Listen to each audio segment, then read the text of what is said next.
This is a piece of art titled Playstacean, a wonderful creation by artist On Dang. When I first saw this image a few months ago, my first thought was, that's cool.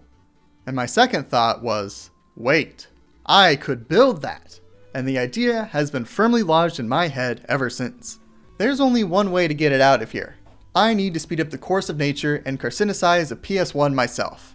And this is our starting point, a cheap beat up PS1 I got off of eBay. It's certainly seen better days, but with any luck, its best days are still yet to come. The first step is to combine the shape of the artwork shell with the shape of the PS1 into my own 3D model, which is a challenge. See, anytime I say PS1, I'm saying PS1 with O-N-E, because the original PlayStation was shaped like a box, but On's artwork is based on the PS1 model that released later on. And absolutely every surface on the outside of the PS1 is a weird curve. This is curved, this is curved, this is a different curve from this curve, and these curves are not the same as these curves. After a couple of comically wrong attempts, I eventually worked out a shape that's pretty good, but not quite one-to-one with the original artwork. This is because artists often use a technique I call doing whatever looks really cool, which makes things look really cool, but sometimes results in ideas that aren't feasible. I mean, like, really? This guy's hair turns bright yellow when he gets mad? That's not possible. Much like how it's not possible to fit a full-size joystick into a pincer this thin. So the pincers need to be a bit chunkier, as does the entire shell to account for the angled ports on the front. And these inward curves along the edges of the bottom pose one last issue as, well, that's not going to work. I've got a good compromise here. I can lightly trim the edges of the PS1 motherboard to make room for some less aggressive curves. With a general shape locked in, I can chop it in half and start modeling everything for the top. It's almost identical to the top of a PS1 aside from the crab face. And that crab face is quite tough to model because of these complex shapes around the eye sockets and tusks? Do crabs have tusks? Maybe they're antennas? I don't really know, but they look cool and are forcing me to think really hard about how to design them. Now, I'm actually not the first person to make a 3D model of the PlayStation. A couple of people have sculpted their own variants of this lovely creature, so why shouldn't I just ask them for their files? Well, two reasons. First, it's typically pretty poor form to go up to someone and go, "Hey, can I have your art? Give me the files to your art, please." And second, because their models aren't compatible with my design programs. See, these renders were made in 3D modeling programs like Blender, which is a great choice for sculpting 3D models and making beautiful renders. My expertise is in CAD though, which isn't as good at curves, but is much better for making things that are meant to exist in the real world. The optimal workflow for this project would be to design a dimension frame in CAD, and then sculpt pretty shapes around that with Blender. But Blender is scary, so I'm just going to do my best to get creative and brute force some good enough shapes with CAD this time around. And eventually, I did end up with good enough. The eyes have to be glued into place and feature these odd cutouts in the back to give the disc some clearance, but everything fits, and I think he's looking cute. Recreating all 6 pieces that make up the lid mechanism is time-consuming, but not too difficult. I'll add a couple of metal rods to secure the lid to the top half, because I don't want to recreate this pressure fit. My lid is a bit heavier, and not quite as snappy as the PS1's, but I'm satisfied with my crabby recreation. And to ensure I'm on the right track, I've been doing a lot of test prints on my new 3D printer to make sure things look and fit correctly in the real world. This printer is the X1 Carbon from Bamboo Lab, who I was happy to have sponsor today's video. I started using this X1C a few months ago, and it has consistently impressed me across the board. This thing is so fast and reliable, but I've been printing side projects and trinkets with it almost non-stop since I got it a few months ago. I printed this clock on the X1C, I printed these plant pots on the X1C, these vases, this painting, this Connect 4 game, these butterflies, this water bottle holder, and countless tests for past and future projects. The most impressive print I've done so far was this giant 6.5-foot fish. It took a week of non-stop printing for the X1C to create all the individual pieces for it, and it did them perfectly and without complaint. I am also a big fan of this included camera, which has saved several projects from disaster. Instead of waking up to a blob caked into every crevice of the nozzle, I just wake up to a little error message that says, "Hey, something seems wrong. Do you want to cancel this?" No 3D printer is completely idiot-proof, but the X1C has proven to be very idiot-resistant. So if anything I've shown here today looks cool to you, then I'd highly recommend checking out Bamboo Labs at the link in the description. Before we move on to designing the bottom half, I do want to trim our PS1 down a little bit. I promised this guy better days, and nothing brings joy quite like an experimental surgery. This isn't going to be anything like the crazy trims I've done for past projects. I just want to lop off the outer edge of the ground plane to make it a bit narrower. I'll also add a couple of beefy ground wires to ensure nothing's struggling, and thankfully, it still works. I'm a little worried that the motherboard may try to regrow the parts I cut off once I transfer in the soul of a real crab, so I'll be taking action as necessary.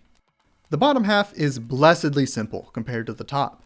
Just some mounts for the motherboard and disk drive, holes for the I/O on the back, and 8 openings for the various limbs of the crab. The one tricky part is figuring out how to mount the controller and memory card ports at an angle. The angle is pretty shallow. I can kinda just solder the ports into place as best I can, and then run short wires for the pins that aren't making good contact anymore. To keep the ports from moving around once installed, I devised a sequence of wedges and screws to hold everything into place. This design is good enough to stand strong without any glue, and I'm pretty proud of that. Which means I need to humble myself with something challenging. The controller claws. To be clear, the pincers on my PlayStation are going to be a fully functional PS1 controller. Yes, we can all tell at a glance that this will be an awful feeling controller that nobody is going to want to use for longer than 30 seconds. But if I don't give this design the details it deserves, then who else is going to do it? So let's start with the big claw piece, and perform some operations that would probably make an experienced modeler throw up. Poking all of the controller holes isn't too bad, and these tests prove that it's usable. With the pincer shape locked in, we can design the other 2 chunks of the arm.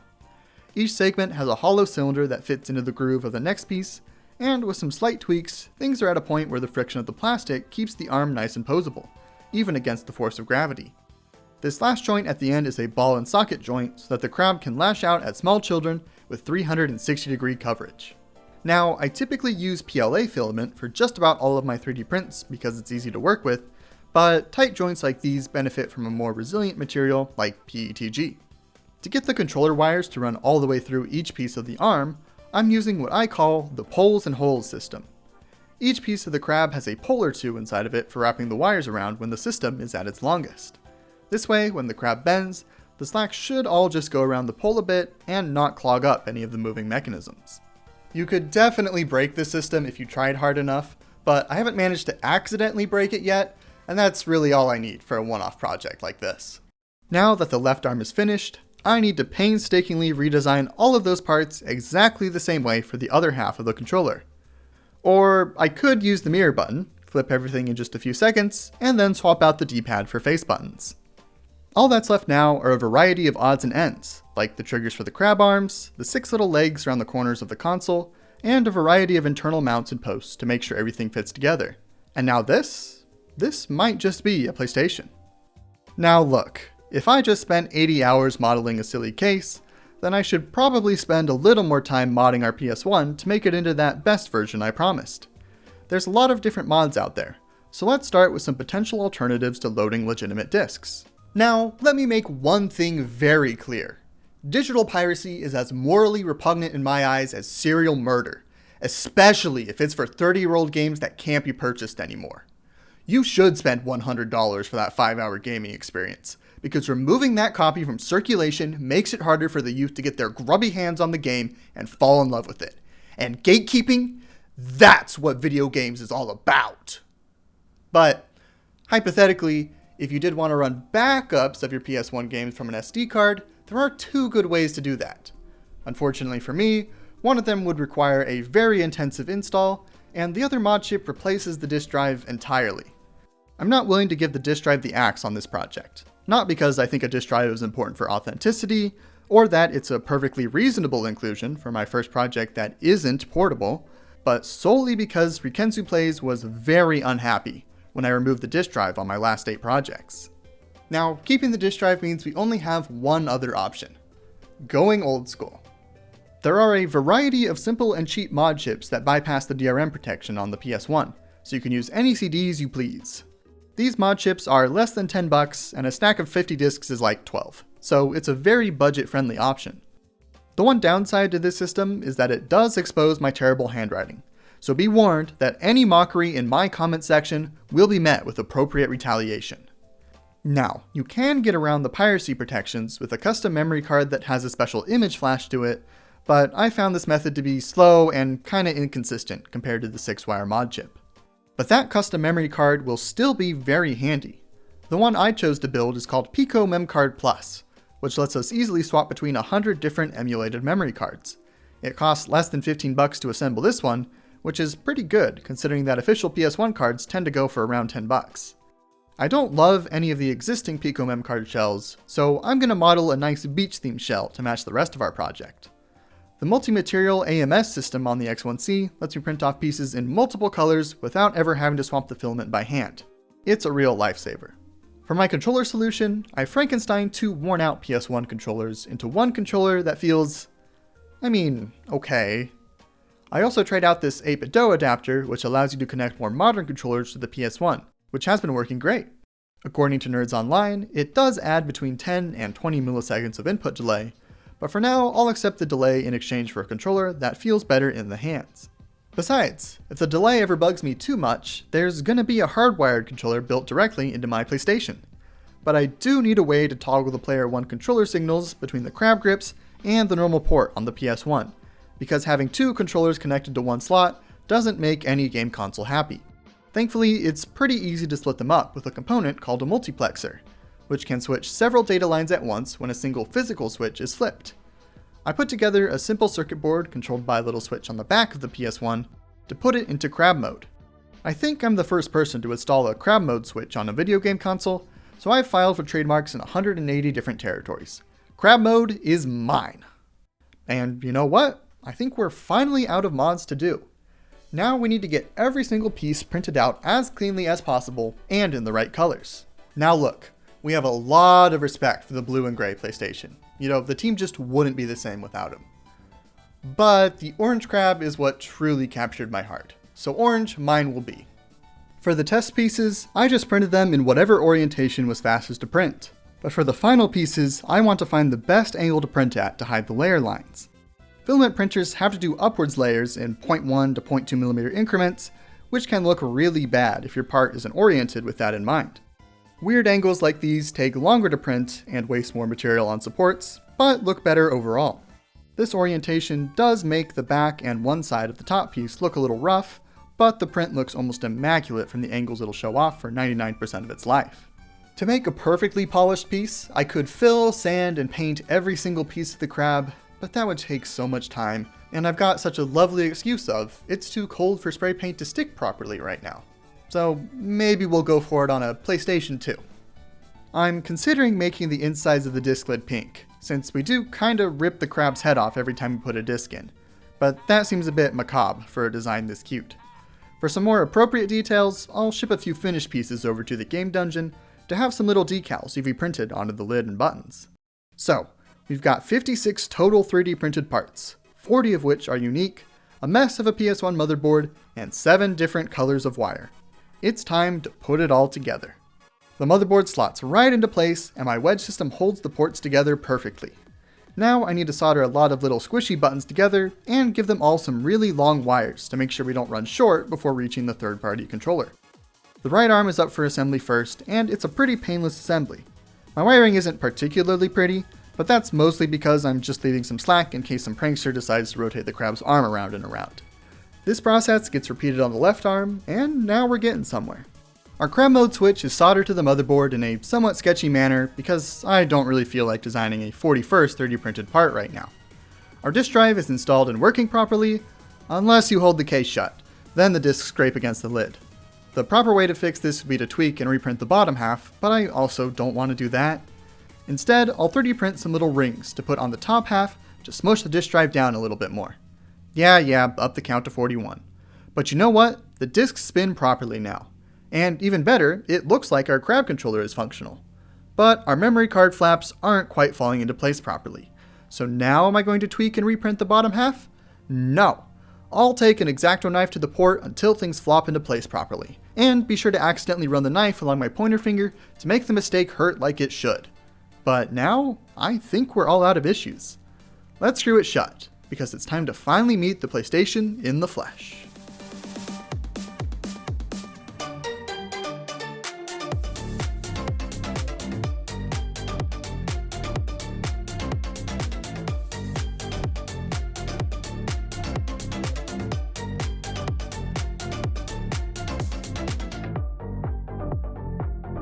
No, do not.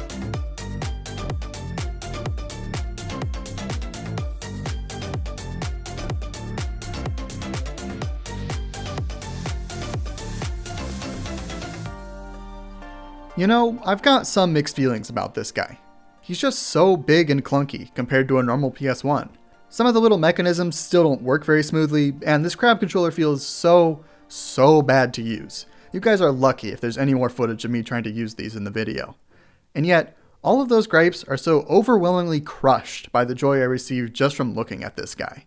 He's been closed up for a while now, and yet even as I plan this video, I find myself turning to admire him every so often. Typically, all of my projects live on the shelf once they're finished, and outside of the occasional convention, they just don't ever get used again. Not because I don't like them, but because if my choice is between playing on a finished project or starting a new one, well, I prefer to do the new stuff. Sorry guys. But I don't think this guy's going to live on the shelf just yet. He's going to stay plugged in and used until I get tired of him. Which, I don't know, that might not ever happen. So, what am I going to play on this guy? Admittedly, I was born in 2001 and grew up in an exclusively Nintendo household. The word PlayStation never graced the shelves of the TV hutch. But as an adult, I've tried a few PS1 games and had enough good experiences to warrant playing more 30-year-old games. In 2020, I played the original Final Fantasy VII and liked it so much that I played through it twice more and tried half a dozen other beloved JRPGs. Unfortunately, I disliked all of these, including Final Fantasy VIII. I guess FF7 is just a special game. I've been playing it a little bit. It's cool to see it in its original form on a CRT, though I certainly miss my automatic run and my triple speed button. I also played Symphony of the Night, which was my first Castlevania game, and I liked it a lot. A very fun 5-hour gaming experience. I recently learned that the Metal Gear Solid series is actually very funny, so that's on the list, and I want to try the Spyro games, because I liked Hero's Tale as a kid. I've also got 50-ish other discs with games on them, so I'll be sure to give some other classics a try. I gotta be honest though, I am not jiving with Rayman at all. I'm thinking his franchise might have deserved to get taken over by the Rabbids. I'm also happy to report that my PlayStation has been named Franklin, to give him the full name of Franklin PlayStation. According to a friend of mine, he doesn't seem to harbor the same degree of malice as the original artwork, so he needed a friendly sounding name. But that made me wonder, does this crab have a proper name outside of just PlayStation? And so, I reached out to On Dang with some pictures of my project and asked if she would be willing to answer some questions for me. She responded with enthusiasm for my recreation and very graciously took the time to answer a few questions. First, I asked if either of her crabs had proper names, and she said no. She refers to her two versions as cooked and raw PlayStations. And you know, there's no reason for her PlayStations to have more of a name. In a monotheistic religion, you don't call your god John God, you just call him God. It's only when you get to the heretical introduction of multiple gods that they start needing distinct names, like Zeus, Athena, and Franklin. Then I asked how she came up with the idea for her artwork. Apparently she saved this meme she saw on Tumblr to her computer, forgot about it, and rediscovered it in her files several months later, and thought, actually, I can draw this for real. And so she did. I'm glad I was able to take the next step of, you know, this could be more real today. Although, considering what that next step would be is somewhat concerning. I also asked if she had any little details about the PlayStation that she really liked. She pointed out that the 6 legs on the back were designed to be the same shape as the ferrite bead at the end of a PlayStation controller, which is something I didn't notice myself until the project was finished and someone else pointed it out. On also liked how satisfying popping up the PlayStation's head would be compared to the frustrating process of getting meat out of a real crab. She considered making an open PlayStation variant with guts or crab meat in the disc area, but decided it was a bit morbid and strayed too far from the console theme. I guess we artistic masterminds truly do think alike. And lastly, when I asked On if she had anything she wanted to shout out or promote, she gave a very humble response, so I'll take it upon myself to gas her up a bit. She has worked as a concept artist for several video game titans, including Overwatch, Valorant, and currently works on League of Legends. As an artist, she is not responsible for game balance or monetization or whatever other gripes you might have with those games. She also posts lovely art on her social medias, including Twitter, Blue Sky, and ArtStation. And lastly, if you're interested in joining the PlayStation religion I proposed earlier, then you can get a shirt like this from On's online storefront. I think I have the stations of #1 fan and Prophet locked up, but you could potentially become a bishop or castrato with the purchase of a graphic tee. Again, a big thanks to On for creating the art that inspired all of this, and for letting me take up some of her time with my questions. And I think that wraps things up for now. I would love to do more projects like this again. Picking a console, learning about all the different mods for it, and then putting it in a crazy custom case has been a blast. And there are a lot of video game consoles out there. If you've seen a cool idea in a similar vein to the PlayStation, please leave a comment. Your suggestions only need to be 60% as cool as the PlayStation, because the PlayStation is, admittedly, a really high bar to clear. Please subscribe if you want to see those projects, and thank you for watching.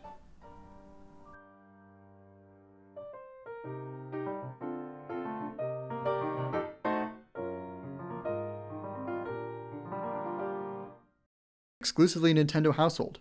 The word PlayStation, I've forgotten how to say it. PlayStation, PlayStation, PlayStation.